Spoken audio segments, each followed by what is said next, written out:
नकारात्मक सोच वाले लोगों से निपटना सीखें। आपसे मिलने वाला हर कोई आपको नहीं समझने वाला, स्वीकार करने वाला या यहाँ तक कि समझने की कोशिश भी करेगा। कुछ लोग आपकी ऊर्जा को सही ढंग से प्राप्त नहीं करते। ऐसी स्थिति में शांति बनाए रखें और आनंद पाने की अपनी राह पर आगे बढ़ते रहें। लगभग इस संसार का हर व्यक्ति, इससे कोई फर्क नहीं पड़ता कि उसे कितनी बड़ी संख्या में लोग अच्छा मानते हैं, कम से कम एक ऐसे व्यक्ति से जरूर टकराता है जो उसे बिल्कुल पसंद नहीं करता। ऐसा केवल उस स्थिति में ही हो सकता है कि आप सारा समय अपने घर में अकेले रहें और किसी ने आपको न देखा हो, न आपसे कभी बात की हो, या आपकी उपस्थिति के बारे में किसी को पता भी ना हो, तो हो सकता है कि कोई भी आपसे नफरत ना करे। आप एक आम इंसान बनकर ही लोगों की नफरत कमाते हैं। मुझे लोगों से हर रोज अपने बारे में नकारात्मक बातें सुनने और पढ़ने को मिलती हैं। ऐसा तब भी होता है जब मैंने कोई अच्छा काम किया हो। ऐसा शायद इसीलिए है कि इस तरह किसी की बुराई करना ऑनलाइन कल्चर का ऐसा हिस्सा है जिसे नकारा नहीं जा सकता। ऐसा खास तौर पर उन लोगों के द्वारा किया जाता है जो अपनी पहचान जग जाहिर नहीं करते। ऑनलाइन आकर वे कुछ भी कहने लिखने के लिए मुक्त हो जाते हैं। वहाँ पर ऐसी ऐसी बातें भी कह जाते हैं जिन्हें वास्तविक जीवन में कहने के बारे में उन्होंने कभी सोचा भी नहीं होगा। ऑनलाइन आकर वे अपनी बात की जिम्मेदारी से भी पूरी तरह पल्ला झाड़ लेते हैं। मुझे याद है जब पहली बार मेरा मजाक उड़ाया गया था। उस समय मैं 5 साल का था। मैं स्कूल में था और हमें क्लास में अपने माता पिता के बारे में बताना था। मेरी क्लास के सभी बच्चों ने अपने माता पिता दोनों के बारे में बताया था। जब मेरी बारी आई तो मैंने अपनी माँ के बारे में बताया और अपने पिता के बारे में कुछ नहीं कहा।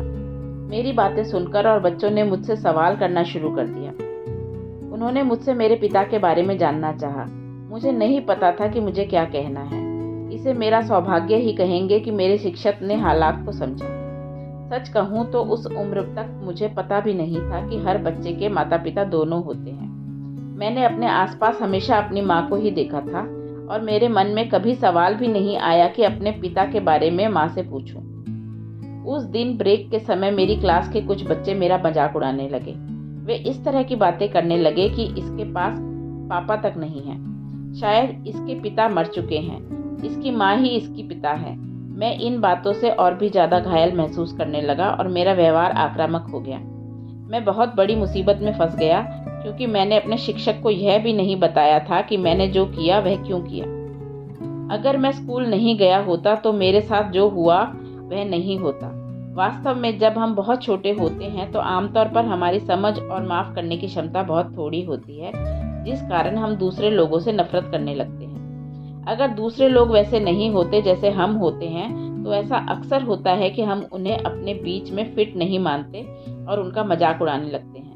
और हम जितना ज़्यादा लोगों के बीच होते हैं उतनी ही अधिक संभावना होती है कि हम लोगों के हमारे बारे में विचार व आलोचना का शिकार होते हैं। ऐसा इसीलिए होता है क्योंकि उस स्थिति में हम बहुत सारे लोगों के सामने होते हैं, जिसमें एक साधारण व्यक्ति को कैसा होना चाहिए इसके बारे में हर किसी की राय अलग अलग होती है।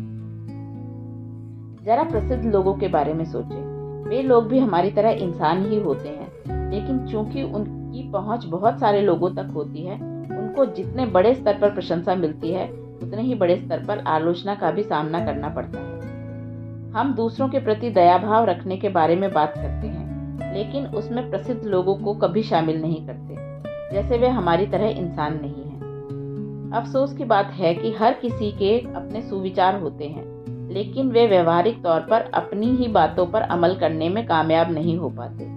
ये वही लोग होते हैं जो हर रोज संसार के विभिन्न धर्मों के पवित्र ग्रंथों में बताई गई अच्छी अच्छी बातों को अपने अपवित्र व्यवहार के साथ पढ़ते और दोहराते हैं। ये वही लोग हैं जो मानते हैं कि वे सदाचार के पथ पर आगे बढ़ रहे हैं, लेकिन हमेशा दूसरों का आकलन इसी बात पर करते हैं कि वे भी उस पथ पर क्यों नहीं चलते जिस पर वे चलते हैं। अपने आप को हमेशा याद दिलाएं कि दूसरे लोगों से आप तक आने वाली नकारात्मकता से आप बच नहीं सकते। हमें हमेशा सांसारिक जीवन जीते हुए लोगों का सामना करना ही पड़ता है और लगातार उनके संपर्क में भी रहना पड़ता है।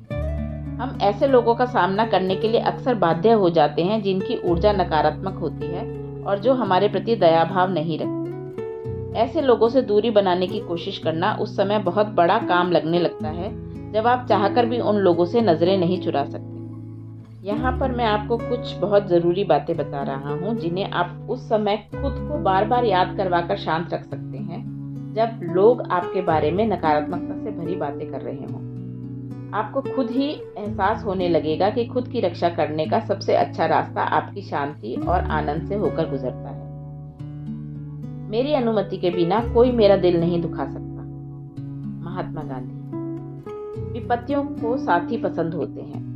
अफसोस की बात है कि जिन लोगों की नकारात्मक ऊर्जा अधिक होती है वे अक्सर यह कोशिश करते रहते हैं कि वे दूसरों को भी अपने स्तर पर खींच लें। कभी कभी वे इस कोशिश में भी होते हैं कि आपके साथ जो कुछ भी गलत है उसका खुलासा सबके सामने करें, क्योंकि उनको आपके साथ जो कुछ भी अच्छा होता है उसमें किसी तरह की कोई रुचि नहीं होती। शायद उन्हें यह बिल्कुल भी पसंद नहीं आता कि लोग आपसे प्यार करें या आप पर ध्यान दें, और संभवतः उनके क्रोध का पारा तब और चढ़ जाता है जब उनकी लाख कोशिशों कि लोग आपसे नफरत करें के बावजूद लोग आपसे प्यार करते हैं। इंटरनेट ऐसे लोगों से भरा पड़ा है जो लोगों को उस स्थिति में मजाक बनते और दुत्कार पाते देखकर बहुत खुश होते हैं जो पहले से परेशान हो।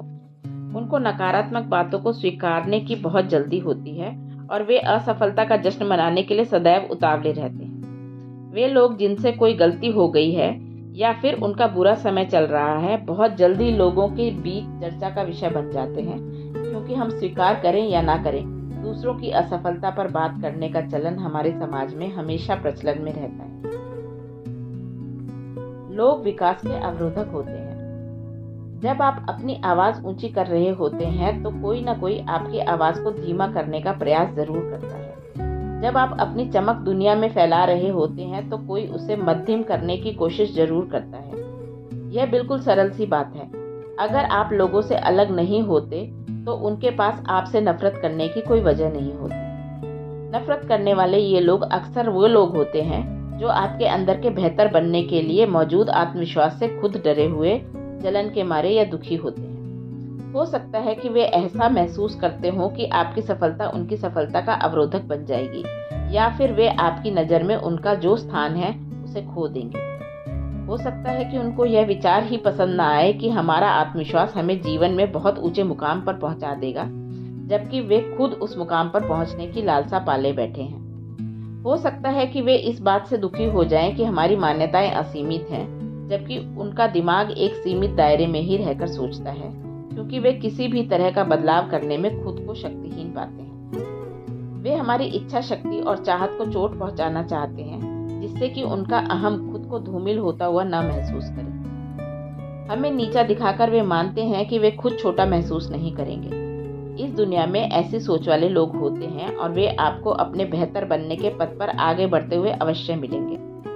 हम इस दुनिया में ऐसी सोच वाले लोगों की मौजूदगी से इनकार नहीं कर सकते, लेकिन हमारे साथ यह भी है कि हम ऐसे लोगों पर किसी तरह की प्रतिक्रिया भी ना दें।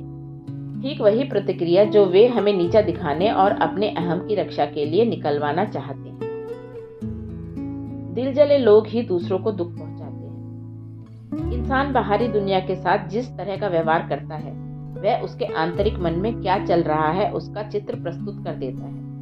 जब कोई व्यक्ति आपको यह एहसास करवाने की कोशिश करता है कि आप अपूर्ण हैं, तो ऐसा इसीलिए होता है क्योंकि वे खुद को अंदर से अपूर्ण महसूस करते हैं। इस स्थिति को अच्छी तरह से समझकर आप इस तरह की स्थिति अपने जीवन में आने पर उससे निपटने में और अच्छी तरह से सक्षम होंगे।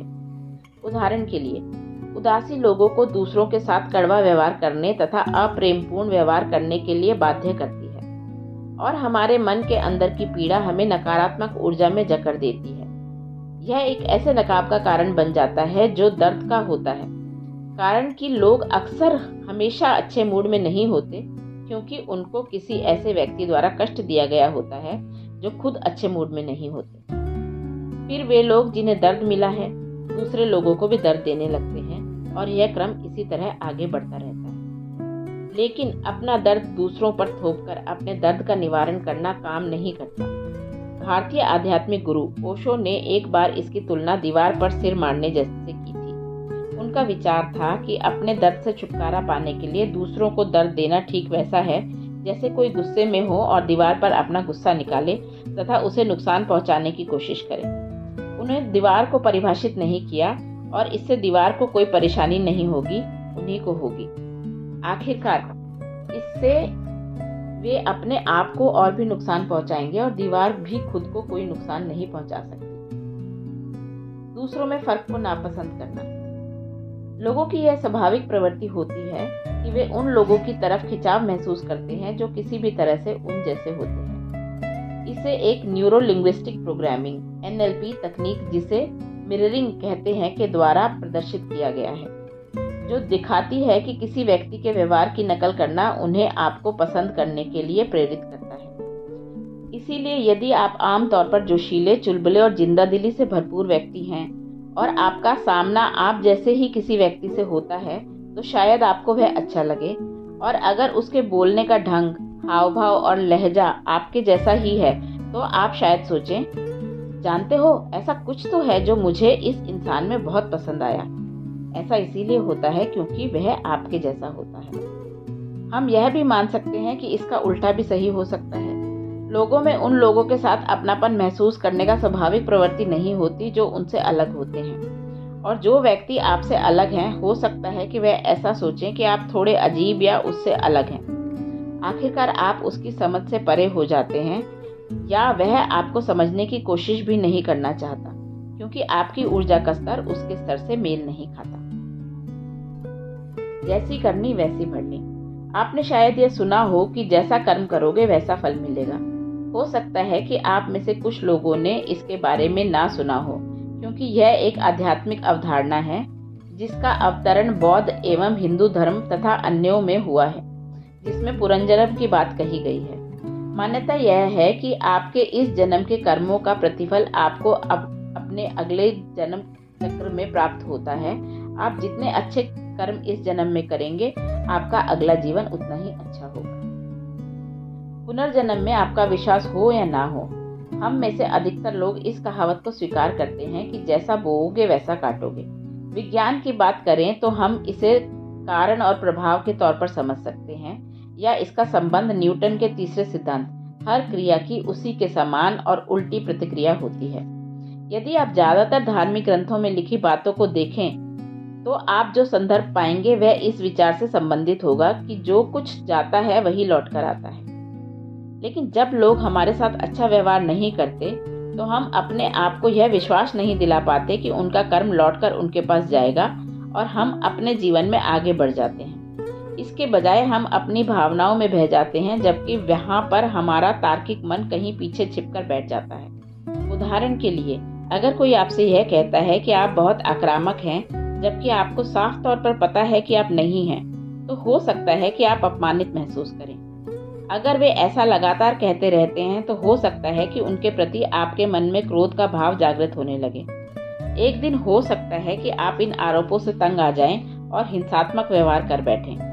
बल्कि अफवाह सही ना भी हो, फिर भी अब आपके व्यवहार से साफ हो जाएगा कि वो सही थे। पहले हमने सीखा था कि हमारे कर्म हमारी नकारात्मक ऊर्जा की स्थिति, जैसे क्रोध, द्वारा संचालित होते हैं। ये सब आगे चलकर हमको नुकसान ही पहुंचाते हैं, और इसमें इन उठाए गए कदमों से हमारे जिन बुरे कर्मों का जन्म होता है वे भी शामिल होते हैं। तो ऐसा बिल्कुल ना होने दें कि दूसरों की आपके साथ की गई क्रूरता आपके भविष्य को तय करे। जीवन में अकेलेपन और उबाऊपन से परेशान लोग दूसरों का ध्यान अपनी ओर खींचना चाहते हैं। जब आपका अपना जीवन नीरस हो जाता है, तो आप दूसरों के जीवन पर ध्यान देने के लिए बाध्य हो जाते हैं। आप दूसरों से नफरत करके और उनको उकसाकर उनसे मिलने वाली प्रतिक्रिया से अपने जीवन में उत्साह लाने की कोशिश करते हैं। यही कारण है कि इंटरनेट पर दूसरे लोगों का मजाक बनाने के लिए बनाए जाने वाले मीम्स इतने प्रचलित हैं।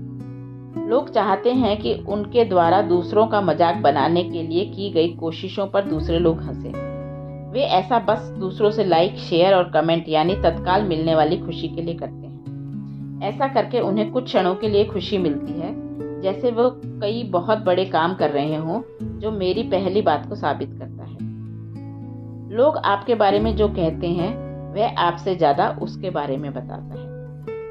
जब दूसरे लोग आपके बारे में कोई राय कायम करते हैं, तो वे अपने बारे में खुद खुलासा करते हैं। इस तरह वे अपनी असुरक्षा, जरूरत, मानसिकता, प्रवृत्ति, इतिहास और दोषों को दिखाते हैं, और इस तरह वे साफ तौर पर अपने भविष्य की तस्वीर लोगों के सामने रखते हैं। अगर वे अपना कीमती समय दूसरे लोगों के बारे में राय बनाने में लगाते हैं तो वे बहुत दूर तक नहीं जाते या कोई आनंददायक जीवन नहीं जीते।